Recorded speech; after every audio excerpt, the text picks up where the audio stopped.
నుంచి ఒక భాగాన్ని చూసుకుందాం. యోనా గ్రంథము 1వ అధ్యాయము 2వ వచనాన్ని చదువుకుందాం.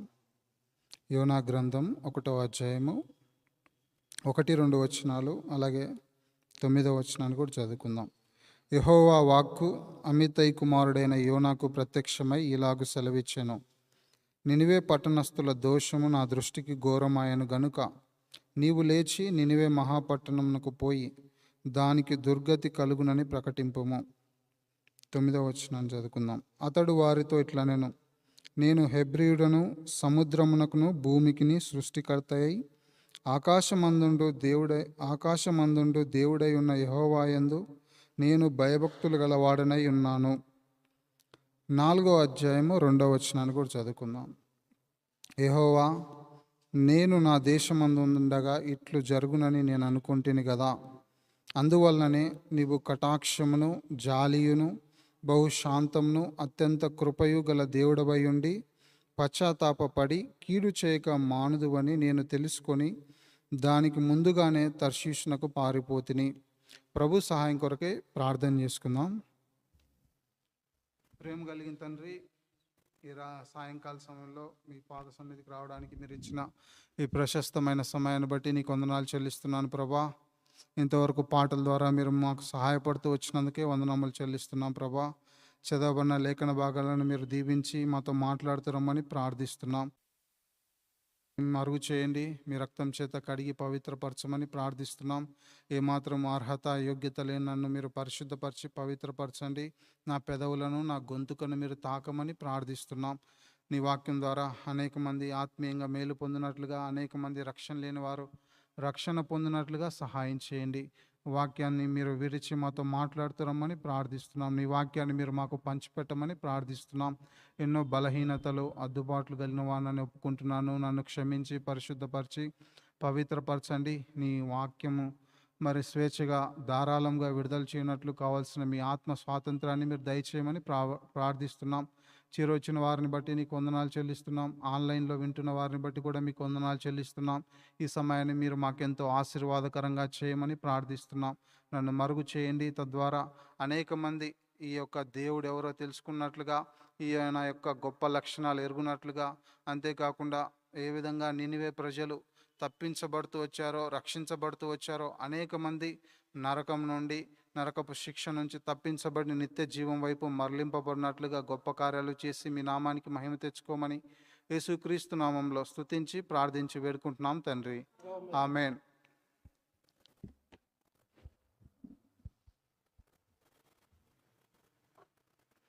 ఈ సాయంకాల సమయంలో దేవుని వాక్యంలో నుంచి దేవుని గురించి యోనా కలిగిన గ్రహింపు, యోనా తన దేవుడు ఎలాంటి వాడో అనే విషయాన్ని ఇక్కడ మనం చూస్తాం. అలాగే ఈ నినివే ప్రజలు తప్పించబడ్డానికి, వారు రక్షించబడ్డానికి, రక్షణ పొందడానికి, వారికి రక్షణ కలగడానికి, వారి జీవితంలో వారు కలిగి ఉన్నటువంటి ఆ యొక్క విధేయత, వారు కలిగి ఉన్నటువంటి ఆ యొక్క స్పందన, యోనా వర్తమానానికి వారు ఏ విధంగా స్పందించారో అనే కొన్ని విషయాలు మనము చూడడానికి ప్రయత్నిద్దాం. మొదటిగా మనం చూసినట్లయితే యోనా తన దేవుని గురించి 2 వచనాల్లో మాట్లాడుతూ వచ్చాడు. మొదటిగా 1వ అధ్యాయం 9వ వచనంలో, తర్వాత 4వ అధ్యాయం 2వ వచనంలో తన దేవుడు ఎవరో అనే విషయాన్ని, ఆయన సేవిస్తున్న ఆ దేవుని యొక్క గొప్ప లక్షణాలను అక్కడ ఆయన చెప్తా ఉన్నాడు. మొదటిగా ఈ దేవుడు ఎవరంటే సముద్రమునకును భూమికిని సృష్టికర్తయ్యి. ఈయన సముద్రాన్ని భూమిని సృష్టించిన సృష్టికర్త. యోనా దేవుని గురించి కలిగిన గ్రహింపు ఏంటంటే, ఈయన సేవించే దేవుడు, ఈయన ఆరాధించే దేవుడు, ఈయన పూజించే దేవుడు సముద్రాన్ని భూమిని సృష్టించిన సృష్టికర్త. ఆయన నిర్మాణకుడు, సృష్టికర్త అనే విషయాన్ని గ్రహిస్తూ వచ్చినాడు. ఈ సాయంకాల సమయంలో ఈ దేవుని గురించి నువ్వు ఈ గ్రహింపు కలిగి ఉన్నావా? ఈ దేవుడు సృష్టికర్త, సముద్రాన్ని భూమిని సృష్టించినవాడు. అందుకే మనం చూసినట్లయితే దేవుని వాక్యంలో యెషయా గ్రంథం 66వ అధ్యాయంలో మనం చూసినట్లయితే 1-2 వచనాలు మనం చూసినట్లయితే చూడండి. యెషయా గ్రంథం 66 అధ్యాయం మొదటి 2 వచనాలు. యెహోవా ఇలాగు ఆజ్ఞ ఇచ్చుచున్నాడు, ఆకాశము నా సింహాసనము, భూమి నా పాదపీఠము. మీరు నా నిమిత్తము కట్టనుద్దేశించు ఇల్లు ఏపాటిది? నాకు విశ్రమ స్థానముగా మీరు కట్టనుద్దేశించున్నది ఏపాటిది? అవన్నీయు నా హస్తకృత్యములు, అవి నా వలన కలిగినవని యెహోవా సెలవిచ్చుచున్నాడు.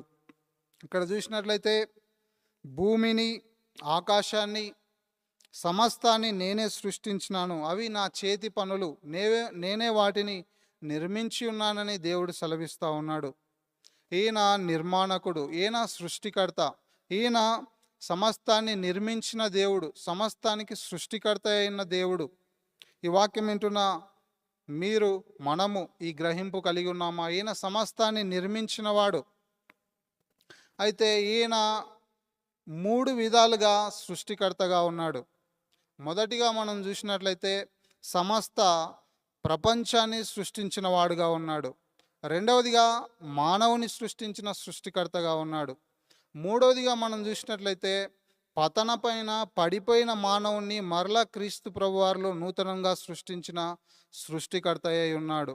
మొట్టమొదటిగా మనం చూసినట్లయితే ఈ సమస్త భూమిని, సమస్త ఈ యూనివర్స్, ఈ ప్రపంచాన్ని నిర్మించిన వాడుగా ఉన్నాడు.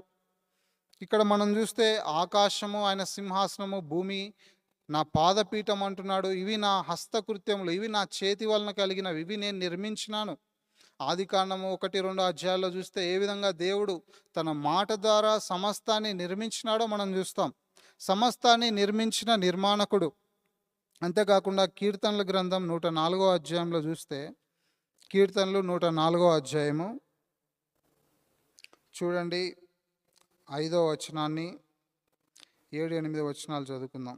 భూమి ఎన్నటికి కదలకున్నట్లు ఆయన దానిని పునాదుల మీద స్థిరపరచెను. ఈ భూమిని స్థిరపరచిన దేవుడు, భూమిని నిర్మించిన దేవుడు. తర్వాత 6వ వచనం 7వ వచనం, దాని మీద అగాధ జలములను నీవు వస్త్రం వలె కప్పితివి, కొండలకు పైగా నీళ్లు నిల్చెను. నీవు గద్దింపగానే అవి పారిపోయెను, నీ ఉరుము శబ్దం విని అవి త్వరగా పారిపోయెను. ఇక్కడ ఆయన ఈ భూమిపైన అధికారం కలిగిన వాడుగా ఉన్నాడు. ఈ భూమిని సృష్టించిన వాడుగా ఉన్నాడు. పునాదుల మీద దాన్ని స్థిరపరిచిన వాడుగా ఉన్నాడు. అంతేకాకుండా అగాధ జలములను ఆయన వస్త్రం వలె కప్పినవాడుగా, వస్త్రం వలె పరచిన వాడుగా ఉన్నాడు. ఆయన గద్దింపగానే అవి పారిపోయేవిగా ఉన్నాయి. చూడండి, ఇది నాన్న ఎంత గొప్ప జ్ఞానం ఉన్నా, ఎంత గొప్ప తెలివి ఉన్నా, చెన్నైలో తర్వాత కోస్టల్ ఏరియాస్లో ఉన్నటువంటి ఆ యొక్క సముద్రపు పొంగును, ఆ వర్షాలని ఎవరు అదుపు చేయలేని పరిస్థితి. కానీ ఈయన మాట సెలవీయగానే, ఈయన గద్దింపగానే అవి పారిపోయేవిగా ఉన్నాయి. అంటే ప్రపంచాన్ని శాసించగలిగిన దేవుడు, ప్రపంచాన్ని నిర్మించిన సృష్టికర్తగా ఉన్నాడు కాబట్టి సమస్తాన్ని పరిపాలించగలిగిన దేవుడుగా ఉన్నాడు. కాబట్టి ఈయన సమస్తాన్ని పరిపాలించే దేవుడు. మనము ఎరుగుదుము. నిర్గమాకాండం 14వ అధ్యాయం 15వ అధ్యాయం మనం అక్కడ చూస్తే, ఇశ్రాయేలు ప్రజలు వారు ఆ యొక్క సముద్రంలో ఆరిన నేల మీద నడిచినప్పుడు ఆ నీళ్లు వారికి గోడల వలె నిలిచినాయి. ఎంత గొప్ప దేవుడు అండి! ఎందుకంటే ఈయన నిర్మాణకుడు, సృష్టికర్త, సమస్తాన్ని నిర్మించిన దేవుడు. అంతేకాకుండా యేసుక్రీస్తు ప్రభువారు భూమి మీదకి వచ్చినప్పుడు ఆయన నీళ్ళపైన నడిచిన వాడుగా ఉన్నాడు, సముద్రాన్ని గద్దించిన వాడుగా ఉన్నాడు. అవి మిక్కిలి నిమ్మలమైనట్లుగా దేవుని వాక్యంలో రాయబడతా వచ్చింది. కాబట్టి ఈయన సృష్టికర్త, నిర్మాణకుడు, ఈ యొక్క ప్రపంచానంతటినీ నిర్మించిన వాడు. ఈ దేవుని గురించి గ్రహింపు నీకుందా? నువ్వు చూస్తున్న ఈ ప్రపంచాన్ని నిర్మించిన నిర్మాణకుని గురించి నీకు ఈ గ్రహింపు ఉందా? మొట్టమొదటిగా ఆయన సమస్త సృష్టిని సృష్టించిన దేవుడు. రెండవదిగా మనం చూసినట్లయితే ఈ సృష్టికర్త నిన్ను నన్ను నిర్మించిన వాడుగా ఉన్నాడు. మనము ఆదికాండం 2వ అధ్యాయంలో చూస్తాం. అలాగే కీర్తనలు 139వ అధ్యాయంలో మనం చూసినట్లయితే చూడండి, కీర్తనలు 139వ అధ్యాయం 14వ వచనం, నీవు నన్ను కలగజేసిన విధము చూడగా భయమును ఆశ్చర్యమును నాకు పుట్టుచున్నవి, అందును బట్టి నేను నీకు కృతజ్ఞతాస్తుతులు చెల్లించుచున్నాను. ఇక్కడ కీర్తనకారుడు దావీదు అంటున్నాడు, నీవు నన్ను కలగజేసిన విధము చూడగా నాకు భయము ఆశ్చర్యం కలుగుతూ ఉంది అంటున్నాడు. నీవు నన్ను నిర్మించిన విధానాన్ని, నన్ను సృష్టించిన విధానాన్ని, నా తల్లి గర్భంలో నన్ను నువ్వు నిర్మించిన విధానాన్ని నేను తలస్తే, నేను ఆలోచిస్తే నాకు ఆశ్చర్యం అవుతుంది. దాన్ని బట్టి నేను కృతజ్ఞతాస్తుతులు చెల్లిస్తున్నాను అంటున్నాడు. 15, 16 వచనాల్లో కూడా చూసినట్లయితే, నేను రహస్యమందు పుట్టిన నాడు, భూమి యొక్క అగాధ స్థలములలో విచిత్రంగా నిర్మింపబడిన నాడు, నాకు కలిగిన ఎముకలు నీకు మరుగై ఉండలేదు. మన శరీరంలో ఉన్నటువంటి ప్రతి ఎముకను ఆయన ఎరిగినవాడుగా ఉన్నాడు. మనము ఆయనకు మరుగైన వారం కాదు. 16వ వచనం చూస్తే, నేను పిండమునై ఉండగా నీ కన్నులు నన్ను చూచెను. మనము తల్లి గర్భంలో పిండముగా ఉన్నప్పుడే దేవుడు మనల్ని ఎరిగినవాడుగా, మనల్ని చూచినవాడుగా ఉన్నాడు. అంతేకాకుండా నియమింపబడిన దినములలో ఒకటైనను కాకమునుపే నా దినములన్నీ నీ గ్రంథంలో లిఖితములాయెను. అంటే మన ఆయుష్ తన చేతిలో ఉంది. మన ఆయుష్ను, మన ఆదిని, అంతాన్ని ఎరిగినవాడు, నిన్ను నన్ను సృష్టించిన దేవుడు. నీలమట్టితో నరిని నిర్మించి వాని నాసికారంధ్రంలో జీవవాయువును ఊదగా నరుడు జీవాత్మ ఆయను అని దేవుని వాక్యంలో రాయబడుతూ వచ్చింది. నిన్ను నన్ను సృష్టించిన దేవుడు. కాబట్టి నీ సృష్టికర్తను నీవు ఎరిగినవా? నీ సృష్టికర్తను నువ్వు గ్రహించావా? యోనా అంటున్నాడు, ఈయన సముద్రానికి, భూమికి సృష్టికర్త. అంతేకాకుండా ఈయన మనల్ని నిర్మించిన నిర్మాణకుడు. అంతేకాకుండా మూడవదిగా ఏ విధంగా అయినా మన సృష్టికర్త అంటే, నిన్ను నన్ను క్రీస్తు యేసునందు నూతనంగా సృష్టించినవాడు. ఎఫెసీ పత్రిక 2వ అధ్యాయం చూడండి. ఎఫెసీ పత్రిక 2వ అధ్యాయం 10వ వచనం. మరియు వాటి యందు మనము నడుచుకొనవలనని దేవుడు ముందుగా సిద్ధపరిచిన సత్క్రియలు చేయుటకై మనము క్రీస్తు యేసునందు సృష్టింపబడిన వారమై ఆయన చేసిన పని అయి ఉన్నాము. పతనమైన మానవుడు, దేవుని ఆజ్ఞకు అవిధేయత చూపిన మానవుడు, దేవుని మాటకు విధేయత చూపకుండా తినవద్దని చెప్పిన ఆ పండును తిన్న మానవుడు పడిపోయి నిత్య నాశనానికి, దేవుని ఉగ్రతకు, దేవుడించిన స్థలానికి వెలుపలికి త్రోసివేయబడిన ఈ మానవుణ్ణి సమకూర్చుట కొరకై, ఈ మానవుణ్ణి తిరిగి నూతనమైన వ్యక్తిగా చేయుట కొరకై యేసుక్రీస్తునందు మనల్ని నూతనంగా సృష్టించినాడు. యేసుక్రీస్తునందు మనల్ని మరలా క్రొత్త వ్యక్తిగా చేస్తూ వచ్చినాడు. క్రీస్తు యేసునందు మనము సృష్టింపబడిన వారమై ఆయన చేసిన పని అయి ఉన్నాం. ఆయన చేసిన పని అయి ఉన్నాం.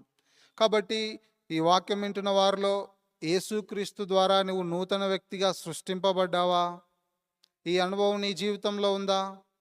యేసుక్రీస్తు ద్వారా ఒక నూతనమైన వ్యక్తిగా, నీ ప్రాచీన పాప జీవితం అంతా విడిచిపెట్టి నూతనమైన క్రొత్త వ్యక్తిగా నువ్వు సృష్టింపబడ్డావా? లేకపోతే ఈ సృష్టికర్త నిన్ను నూతన వ్యక్తిగా చేయడానికి ఆయన సిద్ధంగా ఉన్నాడు. ఎప్పుడైతే నువ్వు యేసుక్రీస్తు దగ్గరకు వస్తావో, ఆయన యందు విశ్వాసం ఉంచగలుగుతావో, ఆయన నిన్ను నూతన సృష్టిగా మార్చడానికి సిద్ధంగా ఉన్నాడు. అందుకే 2 కొరింథీ పత్రిక చూడండి. 2 కొరింథీ పత్రిక 5వ అధ్యాయంలో మనందరికీ పరిచయమైన వాక్యమే. క్రీస్తు యేసునందున్న వారు నూతన సృష్టి అని అక్కడ రాయబడుతూ ఉంది. చూడండి 17వ వచనం. 2 కొరింథీ 5:17. కాగా ఎవడైనను క్రీస్తునందున్న ఎల్లా వాడు నూతన సృష్టి, పాతవి గతించను, ఇగో సమస్తమును క్రొత్తవాయెను. సమస్తము క్రొత్తగా మార్చగలిగిన దేవుడు, సమస్తమును నూతనముగా మార్చగలిగిన దేవుడు. మనల్ని నిర్మించిన నిర్మాణకుడు మాత్రమే కాకుండా క్రీస్తునందు నూతన సృష్టిగా మనల్ని చేశాడు. క్రీస్తునందు మనల్ని నూతన సృష్టిగా చేయడానికి కొరకై తన ఏకైక కుమారుడిని ఈ లోకానికి ఆయన శరీరావతారంతో పంపిస్తూ వచ్చినాడు. నీ కొరకై, నా కొరకై ఆయన మరణిస్తూ వచ్చినాడు, చనిపోయినాడు, సమాధి చేయబడ్డాడు, తిరిగి లేచినారు. ఎవరైతే యేసు ప్రభునందు విశ్వాసం ఉంచుతారో వారు నూతన సృష్టి, పాతవి మొత్తము గతించినవి సమస్తము నూతనంగా మార్చగలిగిన దేవుడు.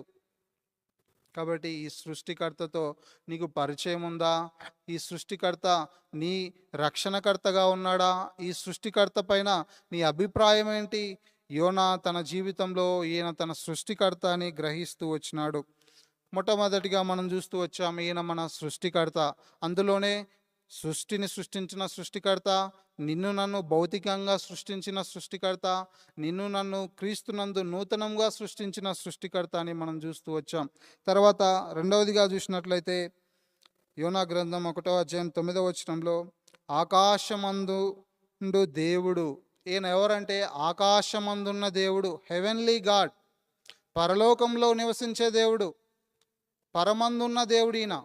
ఆకాశమందుండే దేవుడు, సమస్తాన్ని పరిపాలించగలిగిన, శాసించగలిగిన దేవుడు. అందుకే మనము యెషయా గ్రంథం 66వ అధ్యాయంలో చూస్తూ వచ్చాం, ఆకాశము నా సింహాసనం. ఆ యొక్క సింహాసనం మీద ఆసీనుడై ఉండి ఆకాశమందుండే దేవుడిన. ఆకాశం నుండి సమస్తాన్ని పరిపాలించి శాసించగలిగిన దేవుడు. అందుకే మనము దేవుని వాక్యంలో చూసినట్లయితే 115వ కీర్తన చూసినట్లయితే చూడండి, 115వ కీర్తన 2వ వచనం, క్షమించండి 3వ వచనం. మా దేవుడు ఆకాశమందున్నాడు, తనకిచ్చ వచ్చినట్లుగా సమస్తమును ఆయన చేయుచున్నాడు. మన దేవుడు ఆకాశమందున్న దేవుడు, సమస్తాన్ని తనకిచ్చ వచ్చినట్లుగా చేయుచున్నాడు. ఇది నాన్న ఈ ప్రపంచం మొత్తాన్ని తనకిచ్చ వచ్చినట్లుగా తన చిత్తానుసారంగా నియంత్రించే దేవుడు. చూడండి, ఈ పరిస్థితులన్నీ మనకు అవుట్ ఆఫ్ కంట్రోల్గా అనిపించినప్పటికీ సమస్తము ప్రభు తన స్వాధీనం ఉంచుకున్నాడు. సమస్తమును ఆయన శాసిస్తూ ఉన్నాడు, సమస్తాన్ని పరిపాలిస్తున్నాడు. ఆకాశమందుండే ఈ దేవుడు తనకిచ్చ వచ్చినట్లుగా సమస్తమును ఆయన చేయుచున్నాడు. గడిచిన దినాల్లో కరోనా సమయంలో ఇంకా అందరూ చేతులెత్తినప్పటికీ దేవుడు సమస్తాన్ని తన స్వాధీనంలో ఉంచుకున్న దేవుడు. ఆయన తన యొక్క అధికారాన్ని ఎవరికి ఇచ్చే దేవుడు కాదు. సిచ్యువేషన్ అంతా అవుట్ ఆఫ్ కంట్రోల్గా అనిపించిన బిహైండ్ ద సీన్, వెనుక ఆయన సమస్తాన్ని పరిపాలించే దేవుడుగా ఉన్నాడు. ఆకాశమందుండే దేవుడు, సమస్తము తనకిచ్చ వచ్చినట్లుగా జరిగించే దేవుడు, సమస్తాన్ని పరిపాలించే దేవుడు. అందుకే ఒక మాట చూద్దాం, దానియేలు గ్రంథంలో మనం చూసినట్లయితే 2వ అధ్యాయం, దానియేలు గ్రంథం 2వ అధ్యాయం 20-21 వచనం. ఎట్లనగా దేవుడు జ్ఞాన బలం గలవాడు, యుగములన్నిటను దేవుని నామం స్తుతినందును గాక. ఆయన కాలములను సమయములను మార్చువాడయుండి రాజులను త్రోసివేయుచు నియమించుచు ఉన్నవాడును, వివేకులకు వివేకును, జ్ఞానులకు జ్ఞానమును అనుగ్రహించువాడనై ఉన్నాడు. దేవుడు జ్ఞాన బలము గలవాడు, యుగములన్నిట దేవుని నామము స్తుతినందును గాక. ఆయన కాలములను సమయములను మార్చువాడు, సమస్తాన్ని పరిపాలించే దేవుడు, సమస్తాన్ని తన స్వాధీనమందు ఉంచుకున్న దేవుడు. కాబట్టి ఆకాశమందుండే ఈ దేవుడు తనకిచ్చ వచ్చినట్లుగా సమస్తాన్ని నిర్వహించే దేవుడు. అంతేకాకుండా ఈ దేవుడు మాట్లాడే దేవుడు, వినే దేవుడు, చూచే దేవుడు. అదే 115వ కీర్తనలో మనము కింది వచనాల్లో చూస్తే, ఈయన చేతులుండి తాకగలిగిన దేవుడు, నోరుండి మాట్లాడగలిగిన దేవుడు, చెవులుండి వినగలిగిన దేవుడు, ముక్కుండి వాసన చూడగలిగిన దేవుడు. అంటే నిన్ను నన్ను గ్రహించగలిగిన దేవుడు. నీవు నేను ఆయనకు మొరపెట్టినప్పుడు మనకి స్పందన, మరలా మనకు ప్రత్యుత్తరం ఇవ్వగలిగిన దేవుడు, మనకు సమాధానం ఇవ్వగలిగిన దేవుడు, మన ప్రార్థన ఆలకించగలిగిన దేవుడు, మనల్ని రక్షించగలిగిన దేవుడు. ఆకాశమందున్న దేవుడు మన మొరను ఆలకించి మనకు సమాధానం ఇవ్వగలిగిన దేవుడు. అంతేకాకుండా తనకిచ్చ వచ్చినట్లుగా సమస్తాన్ని నిర్వహించే దేవుడు. కాబట్టి ఈ ఆకాశమందున్న దేవుణ్ణి నీవు గ్రహిస్తూ వచ్చావా? యోనా జీవితంలో తన దేవుని గురించి ఇస్తున్న పరిచయాలు ఇవి. ఆయన సమస్తాన్ని నిర్మాణం చేసిన నిర్మాణకుడు, సృష్టికర్త. రెండవదిగా ఆయన ఆకాశమందుండి పరిపాలించే దేవుడు. తర్వాత 4వ అధ్యాయంలో చూసినట్లయితే ఈ దేవుడు ఎలాంటి వాడంటే చూడండి, 4వ అధ్యాయం 2వ వచనం. యెహోవా, నేను నా దేశమందుండగా ఇట్లు జరుగునని నేను అనుకుంటుని కదా, అందువలననే నీవు కటాక్షమును జాలియును బహుశాంతమును అత్యంత కృపగల దేవుడవై ఉండి పశ్చాత్తాపడి కీడు చేయక మానుదువని నేను తెలుసుకొని. యోనా ఏం తెలుసుకున్నాడంటే ఈయన కటాక్షం కలిగిన దేవుడు, మర్సిఫుల్ గాడ్. ఆయన కటాక్షం కలిగిన దేవుడు, మనల్ని కటాక్షించే దేవుడుగా ఉన్నాడు. యోనా ఇది తెలుసుకున్నాడు. నిజంగా ఈ దేవుడు కరుణా సంపన్నుడని నీవు ఎరిగినావా? కరుణా సంపన్నుడని గ్రహించగలుగుతూ వచ్చావా?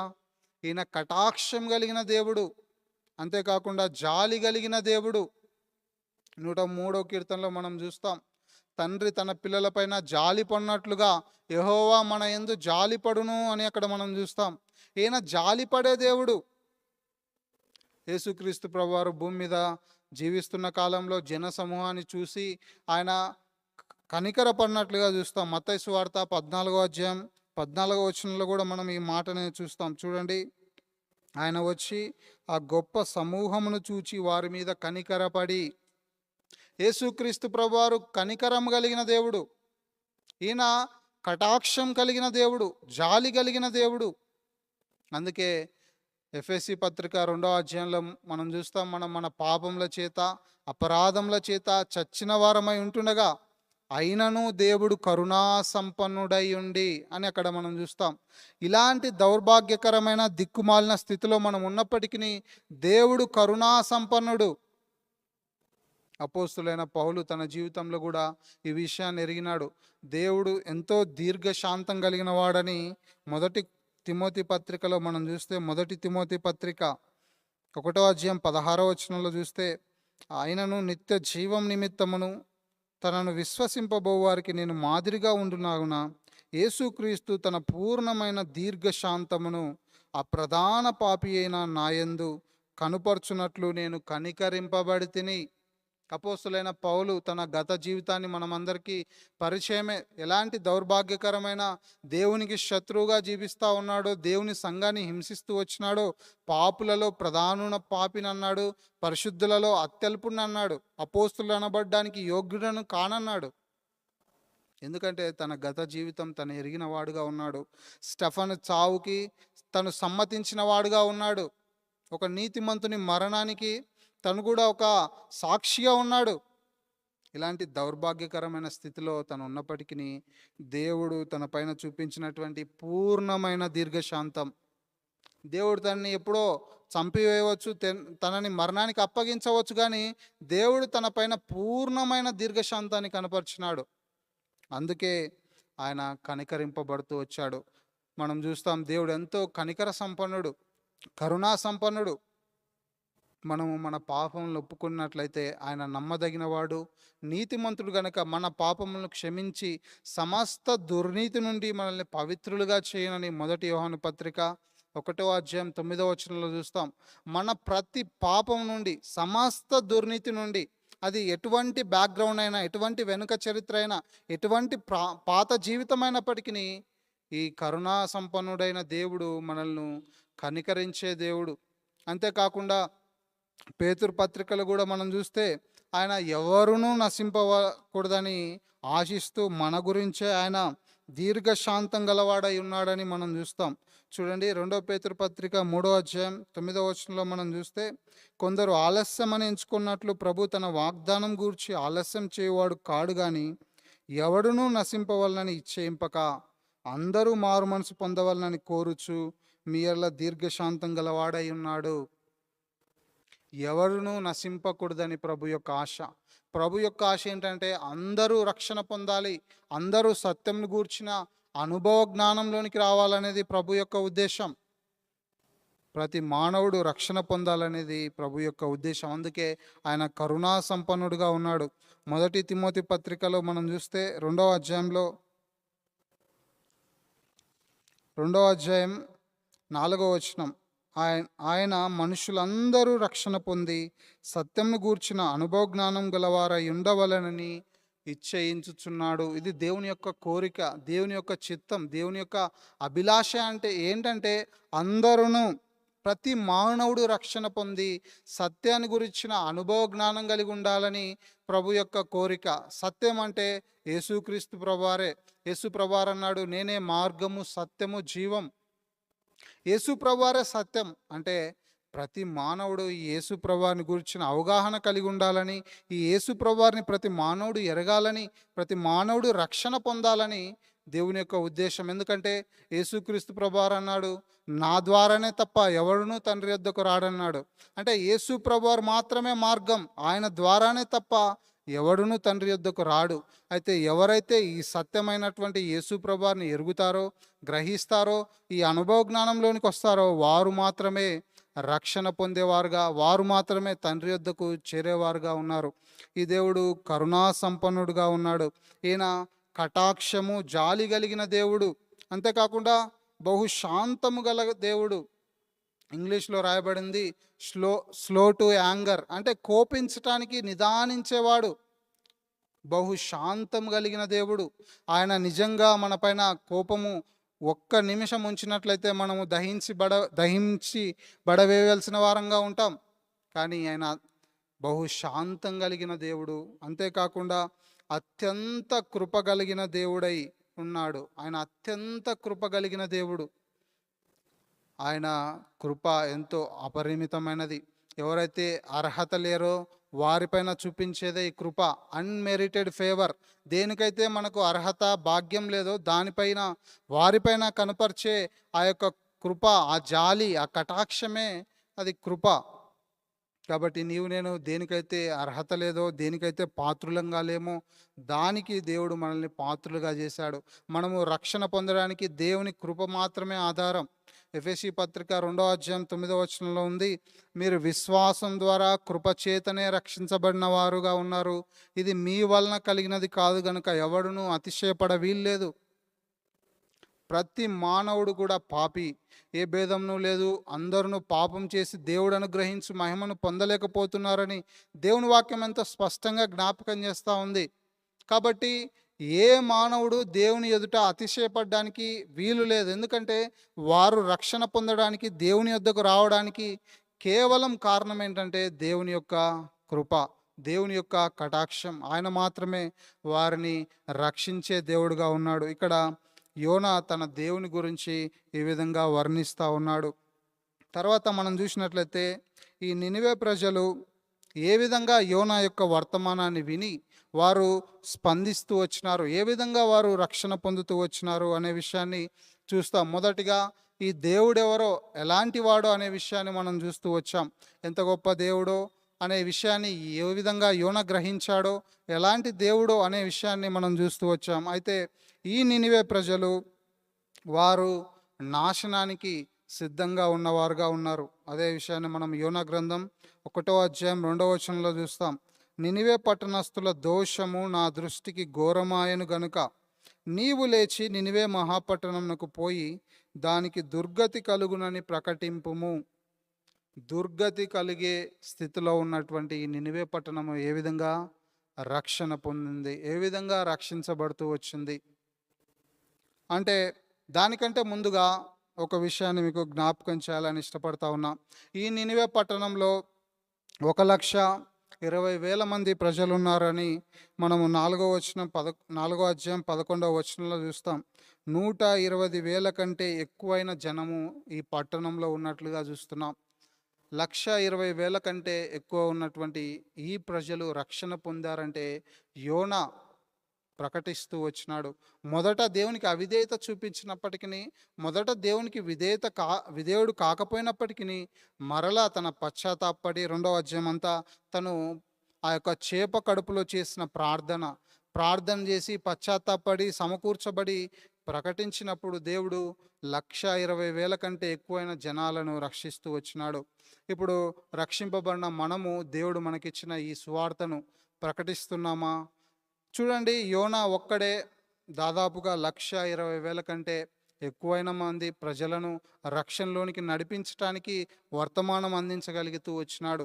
దేవుడు నీకు నాకు ఇచ్చిన ఈ బాధ్యత, ఈ యొక్క భాగ్యాన్ని, ఈ యొక్క ఆధిక్యతను మనం ఉపయోగించి మన చుట్టూ ఉన్న వారిని, ట్విన్ సిటీస్లో, అంతేకాకుండా మన చుట్టుపక్కల వారిని, అంతేకాకుండా ఎంతోమంది ఉన్నారు, వారికి ప్రకటించుటకు దేవుడు నీకు ఇచ్చిన వర్తమానాన్ని తీసుకువెళ్ళకపోతే ఎంతమంది నశించేవారుగా ఉన్నారో ఇక్కడ దీన్ని బట్టి మనం గ్రహించగలం. ఎంతమంది నాశనానికి సిద్ధంగా ఉన్నారో.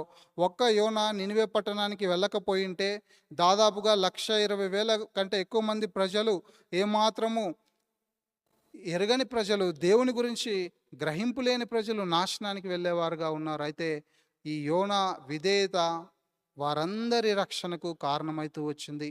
దేవుడు నీకు నాకు అనేక సార్లు తన ఆత్మ ద్వారా ప్రేరేపించినప్పుడు విధేయత చూపించగలిగి, దేవునికి లోపడగలిగి, దేవునికి విధేయత చూపించి ఆయన ఇచ్చిన ఈ యొక్క సువార్తను మనం ప్రకటించగలుగుతా ఉన్నామా?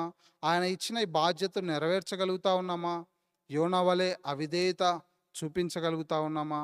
యోనా వలె అవిధేయులంగా ఇంకా సమకూర్చబడిన స్థితిలో ఉన్నామా? సమకూర్చబడి ఇతరులను ప్రభు దగ్గరికి నడిపించే వారంగా ఉన్నామా? రక్షింపబడిన మనము పరీక్షించుకోవాల్సిన వారంగా ఉన్నాం. ఎందుకంటే దేవుడు యోనా ద్వారా ఇంత గొప్ప సమూహాన్ని రక్షించినాడంటే, దేవుడు నీ ద్వారా నా ద్వారా కూడా అనేక మంది ప్రజలను రక్షించటానికైనా సిద్ధంగా ఉన్నాడు.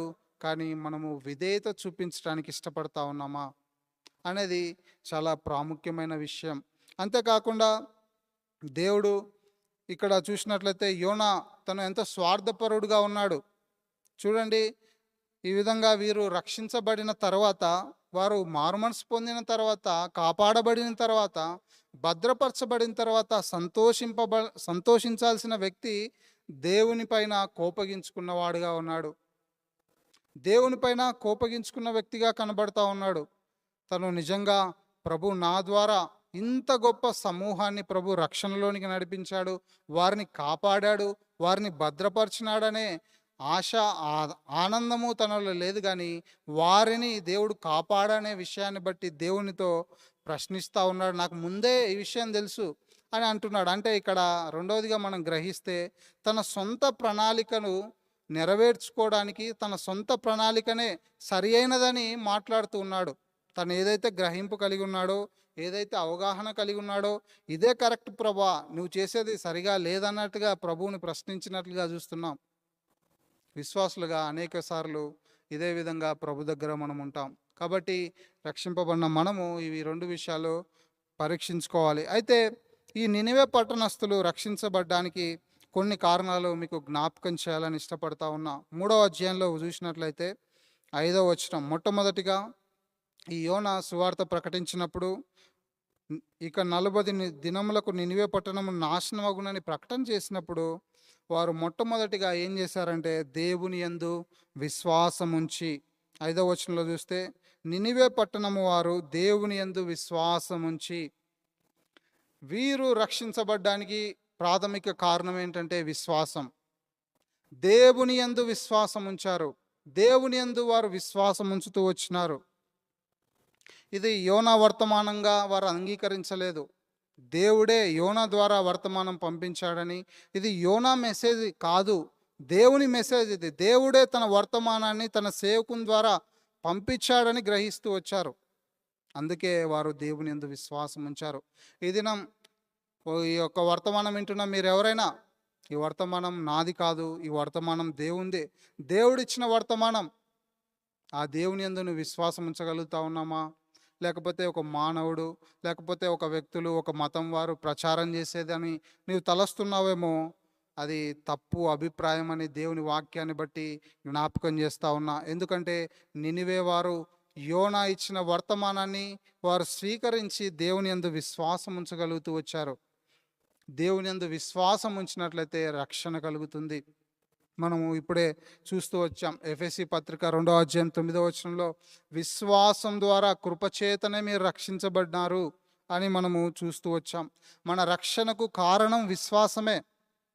దేవుడిచ్చిన వర్తమానాన్ని విని దేవునితో మాట్లాడినప్పుడు యేసు ప్రభునందు నీ విశ్వాసం ఉంచగలిగితే నువ్వు రక్షణ పొందేవాడుగా ఉన్నావు. చూడండి, రోమపత్రిక 10వ అధ్యాయం మనం చూసినట్లయితే 10వ అధ్యాయం 9వ వచనం, అదేమనగా యేసు ప్రభు అని నీ నోటితో ఒప్పుకొని దేవుడు మృతుల్లో నుండి ఆయనను లేపెనని నీ హృదయమందు విశ్వసించిన ఎల్లా నీవు రక్షణ పొందుదువు. యేసుక్రీస్తు ప్రభువారు ప్రభు అని నీ నోటితో ఒప్పుకోవాలి. ఆయనే ప్రభు, ఆయనే రక్షకుడు, ఆయనే నిజమైన దేవుడు, ఆయనే సత్యం. యేసుక్రీస్తు ప్రభువారే ప్రభు, రాజులకు రాజు, ప్రభువులకు ప్రభు అనే విషయాన్ని నీ నోటితో నువ్వు ఒప్పుకొని నీ హృదయమందు విశ్వసించిన ఎల్లా, నీ హృదయంలో యేసు ప్రభునందు ఆ విశ్వాసం ఉంచగలిగినట్లయితే నీవు రక్షణ పొందేవాడుగా ఉన్నావు, నీవు రక్షించబడేవాడుగా ఉన్నావు. కాబట్టి కేవలం నీ పతన స్థితిని ఒప్పుకొని, ఎప్పుడైతే దేవుడు తన వాక్యం ద్వారా ఈ సమయంలో నీతో మాట్లాడుతూ ఉన్నాడో, నీ స్థితిని నువ్వు అంగీకరించి యేసుక్రీస్తు ప్రభువారే నిజమైన దేవుడు, ఆయనే ప్రభువు, అని నీ హృదయంలో విశ్వసించగలిగినట్లయితే నీవు రక్షణ పొందేవాడవుగా ఉన్నావు.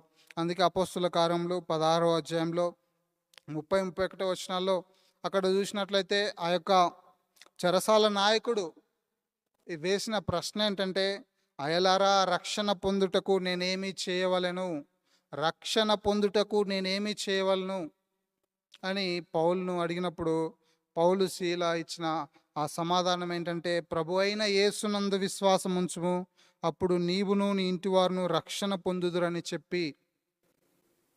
కాబట్టి రక్షణ పొందుటకు నేనేమి చేయాలని ఈ దినము ఆ ప్రశ్న నీ హృదయంలో ఉందేమో, ఒక్కటే సమాధానం, ప్రభు అయిన యేసునందు విశ్వాసం ఉంచుము. యేసు ప్రభు అని నీ నోటితో ఒప్పుకొని దేవుడు ఆయన మృతుల్లో నుండి లేపెనని నీ హృదయమందు విశ్వసించాలి. ఆయన నీ కొరకై ఈ లోకానికి వచ్చాడని, నీ కొరకై చనిపోయాడని, నీ కొరకై సమాధి చేయబడ్డాడని, అంతేకాకుండా మృతుల్లో నుండి తిరిగి లేచాడు, విజయశాలి అని నీవు నమ్మగలిగితే, మృతుల్లో నుండి దేవుడు ఆయన లేపాడని నీవు నమ్మినట్లయితే నీవు రక్షణ పొందేవాడవుగా ఉన్నావు. యేసునందు విశ్వాసం ఉంచు, నీవు రక్షణ పొందుతావు, నీ కుటుంబం కూడా రక్షణ పొందేదిగా ఉంది. ఈ దినము యేసు ప్రభునందు విశ్వాసం ఉంచావా? యేసు ప్రభును నీ సొంత రక్షకుడిగా అంగీకరించావా? నీ కొరకై ఆయన చనిపోయి సమాధి చేయబడి తిరిగి లేచాడని విశ్వసించావా? ఒకవేళ అలాంటి అనుభవం నీ జీవితంలో లేకపోతే ఈ దినమే ఈ వర్తమానం వింటున్న మీరు యేసు ప్రభునందు విశ్వసించగలిగినట్లయితే ఆయన మిమ్మల్ని రక్షించటానికి సిద్ధంగా ఉన్నాడు. యోహాను సువార్తలో కూడా మనం చూస్తే చూడండి, యోహాను సువార్త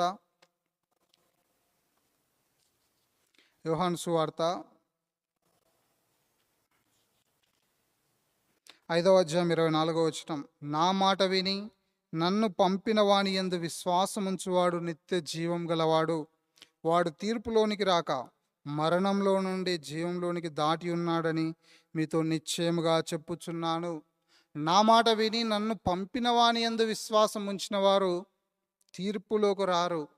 ఒకవేళ యేసు ప్రభు వారు చెప్పిన మాట ఇది, నా మాట విని నన్ను పంపిన ఆ దేవుని యందు నీ విశ్వాసం ఉంచగలిగినట్లయితే నీవు తీర్పులోనికి రావు. నీవు తీర్పులోనికి రాకుండా మరణంలో నుండి జీవంలోనికి దాటించబడేవాడుగా ఉంటావని దేవుని వాక్యం ఎంతో స్పష్టంగా జ్ఞాపకం చేస్తూ ఉంది. ఈ యేసు ప్రభునందు నువ్వు విశ్వాసం ఉంచకపోతే తీర్పు నీ మీద ఉందని, తీర్పు నీకు సిద్ధంగా ఉందనేది నువ్వు గ్రహించాలి. అందుకే యోహాను సువార్త, ఇదే యోహాను సువార్తలో చూడండి 3వ అధ్యాయంలో మనం చూస్తే 3వ అధ్యాయం 18వ వచనం, ఆయన యందు విశ్వాసముంచు వానికి తీర్పు తీర్చబడదు, విశ్వసింపని వాడు దేవుని అద్వితీయ కుమారుని నామమందు విశ్వాసం ఉంచలేదు గనుక వానికి ఇంతకు మునిపే తీర్పు తీర్చబడెను. ఎవరైతే యేసు ప్రభునందు విశ్వాసం ఉంచలేదో ఆల్రెడీ తీర్పు తీర్చబడింది, ఆల్రెడీ వారికి శిక్ష విధించబడింది. కాబట్టి ఈ యొక్క శిక్షా విధిలోనికి రావడానికి ప్రభు ఏమాత్రం ఇష్టపడట్లేదు. కానీ అందుకే 17వ వచనంలో చూస్తాం, లోకము తన కుమారుని ద్వారా రక్షణ పొందుటకే కానీ లోకమును తీర్పు తీర్చుటకు దేవుడు ఆయనను లోకంలోనికి పంపలేదు. యేసు ప్రభు వారిని ఈ లోకానికి పంపించింది నిన్ను నన్ను రక్షించటానికే. నీకు నాకు తీర్పు తీర్చడానికి తండ్రి అయిన దేవుడు యేసు ప్రభు వారిని ఈ లోకానికి పంపించలేదు. నీకు నాకు రక్షణ ఇవ్వడానికి ఆయన లోకానికి వచ్చినాడని మనము గ్రహించాలి. అంతేకాకుండా ఈ నినివే పట్టణస్థులు రెండవదిగా చూసినట్లయితే వారు గోనె పట్ట కట్టుకొని వారు తగ్గించుకున్నట్లుగా ఉపవాస దినాన్ని చాటించినట్లుగా చూస్తూ ఉన్నాం. వారిలో విధేయత, దీనత్వం, తగ్గింపు చూస్తూ ఉన్నాం. దేవునితో మాట్లాడినప్పుడు తగ్గించుకొని నీ పాపాలను నువ్వు ఒప్పుకొనగలిగినట్లయితే నీవు రక్షణలోనికి నడిపించబడే వాడవుగా ఉన్నావు. ఇక్కడ యోనా ప్రకటించినప్పుడు యోనా మెసేజ్ని వాళ్ళు రిసీవ్ చేసుకొని వెంటనే వారి యాక్షన్స్లో, క్రియల్లో చూపించారు. ఉపవాస దినాన్ని ప్రకటించారు, గోనె పట్ట కట్టుకున్నారు, సింహాసనం మీద నుంచి రాజు కూడా దిగినాడు. వారి స్థితిని గ్రహించి తగ్గించుకున్నారు. ఎవరైతే ప్రభు దగ్గర తమ స్థితిని ఎరిగి తగ్గించుకుంటారో వారు రక్షణ పొందేవారుగా, తప్పించబడేవారుగా ఉంటారు. తర్వాత మూడవదిగా చూసినట్లయితే యోనా గ్రంథం 3వ అధ్యాయం 9వ వచనంలో చూస్తే, తమ దుర్మార్గములను తాము చేయు బలాత్కారాలు మానివేయాలని ప్రకటన చేస్తూ వచ్చారు. ప్రకటన చేయడం మాత్రమే కాకుండా చూడండి 10వ వచనం, 3వ అధ్యాయం 10వ వచనంలో, ఈ నినివే వారు తమ చెడు నడతలను మానుకొనగా.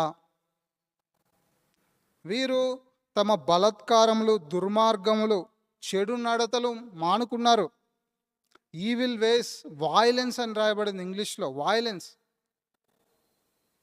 వారు బలాత్కారము, దుర్మార్గం, చెడు నడతలు, ఈవిల్ వేస్, ఇలాంటి దౌర్భాగ్య స్థితిలో ఉన్నటువంటి ఈ స్థితి అంతా మానుకున్నారు. యేసుక్రీస్తు ప్రభునందు నీ విశ్వాసం ఉంచి నీ ప్రాచీన స్థితిని మొత్తము నువ్వు ఆయన దగ్గర ఒప్పుకొని విడిచిపెట్టినట్లయితే నీవు రక్షణ పొందేవాడవుగా ఉన్నావు. ఇక్కడ వారు తమ చెడు నడతలు మానుకున్నారు. ఇది 3వది. 4వదిగా చూసినట్లయితే 9వ వచనం చివరి భాగంలో ఉంది, జనులు మనఃపూర్వకంగా దేవుణ్ణి వేడుకొనవలెను అని దూతలు నినివే పట్టణంలో చాటించి ప్రకటన చేసిరి. ఈ దూతలు చాటింపు చేసిన విషయం ఏంటంటే, మనఃపూర్వకంగా పూర్ణ హృదయంతో వారు ప్రార్థించాలని, పూర్ణ హృదయంతో తన పాపాలు ఒప్పుకోవాలని, పూర్ణ హృదయంతో తమ బలహీనతలు, తమ దుర్మార్గములు, తమ బలాత్కారం, తమ చెడు నడత ప్రభు దగ్గర ఒప్పుకొని పూర్ణ హృదయంతో వారు ప్రార్థిస్తే వారు రక్షణ పొందేవారుగా ఉన్నారు. రోమాపత్రిక 10వ అధ్యాయం మనం చూస్తే చూడండి 13వ వచనాన్ని చదువుకుందాం. ఎందుకనగా ప్రభు నామమును బట్టి ప్రార్థన చేయవాడెవడో వాడు రక్షింపబడును. ఎవరైతే ప్రభు నామాన్ని బట్టి పూర్ణ హృదయంతో ప్రార్థిస్తారో, చిన్న ప్రార్థన నీ హృదయంలో, యేసుక్రీస్తు ప్రభువా, నేను పాపిని, నేనెంతో దౌర్భాగ్యకరమైన స్థితిలో జీవించాను, కానీ నీవు రక్షకుడవు, నీవు సత్యము, నువ్వే మార్గము, నీవే నిజమైన దేవుడు, నువ్వెంతో ప్రేమ కలిగిన దేవుడవు అని నీ హృదయంలో గ్రహించి పూర్ణ హృదయంతో ప్రభు నామాన్ని బట్టి ఒక్క ప్రార్థన, చిన్న ప్రార్థన నీ హృదయంలో నీవు చేసుకొనగలిగినట్లయితే ఈ దినమే నువ్వు రక్షణ పొందేవాడుగా ఉన్నావు. అందుకే ప్రభు నామాన్ని బట్టి ప్రార్థన చేయవాడేవాడు వారు రక్షణ పొందును. నీవెక్కడ ఉన్నా, ఏ పరిస్థితిలో ఉన్నా, ఎలాంటి స్థితిలో ఉన్నా, ఎలాంటి పాపపు స్థితిలో ఉన్నప్పటికీ ఒక్క ప్రార్థన, ప్రభు నామాన్ని బట్టి ఒక చిన్న ప్రార్థన నువ్వు చేయగలిగినట్లయితే నీవు రక్షణ పొందేవాడవుగా ఉన్నావు.